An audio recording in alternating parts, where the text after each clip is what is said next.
செய்யவல்லார் ஒரு மூவரை காவல் கொண்டு எய்யவல்லானுக்கே உந்தி பர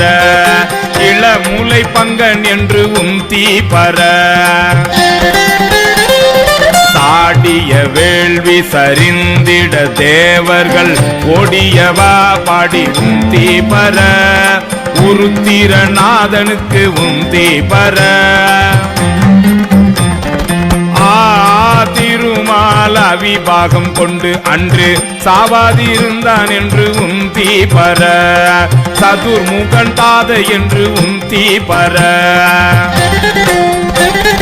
வெய்ய வணங்கி விழுங்க திரட்டிய கையை தரித்தான் என்று உந்தி பர கலங்கிட்டு வேள்வி என்று உந்தி பர திருச்சிற்றம்பலம்.